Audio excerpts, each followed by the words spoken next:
Hello, good morning to you. Welcome to Business. The Institute for Energy Security, IES, says with appreciation of the Ghana cedi, drop in prices of gasoline and gas oil on the international market, and the relative stability of crude oil prices on the global fuel market, it foresees a downward review of prices at the pumps in the second pricing window of October. The Institute hopes oil marketers will be guided by these fundamentals in terms of their pricing within the next 15 days. Principal Research Analyst of the IES, Richmond Roxon, threw some more light on the key pricing determinants when he spoke earlier on the marketplace.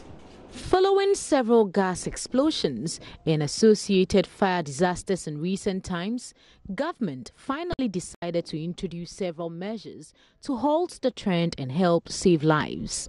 Key among these measures is the introduction of the LPG cylinder recirculation module beginning early 2018.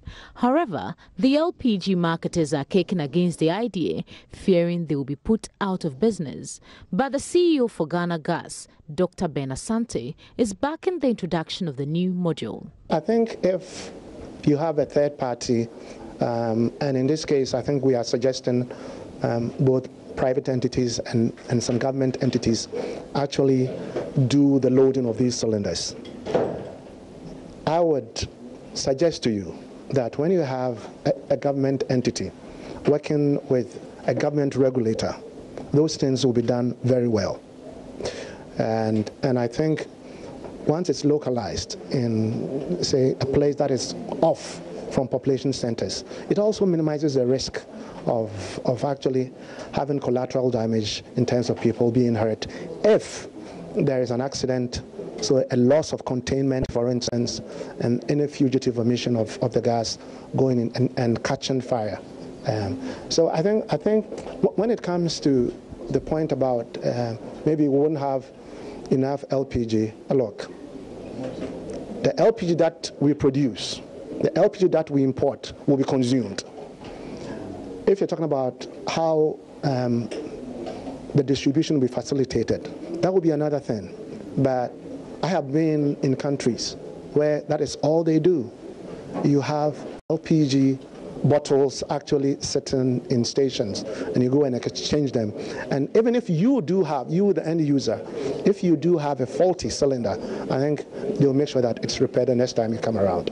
Dr. Ben Asante says there's a need to have proper training for all handlers of LPG to curtail the incidents of explosions in the industry. I think training of attendants, and as a matter of not just them, everyone that handles LPG, it's a good thing, and it should be enforced. Certification of all of them, it's something that, you know, I always urge the regulatory agencies to take very seriously, because I believe that our attitude towards the environment and the safety as far as these gaseous mixtures are concerned, it's probably needs improvement, to put it mildly. So the NPA have assured us that they're going to make sure that anyone who handles LPG, whether at the loading base, whether they are a driver, whether even they are a driver's mate, and certainly at the discharge stations, they are duly qualified. Sheila Tamaklo's report for Joy Business. All right, so that was Ghana Gas advocacy towards government's decision to implement the new cylinder recirculation model. Cabinet, among other measures, directed the implementation of the recirculation model following a massive gas explosion at the Atomic Junction a week ago. And that's all in business for now. Many thanks for your company.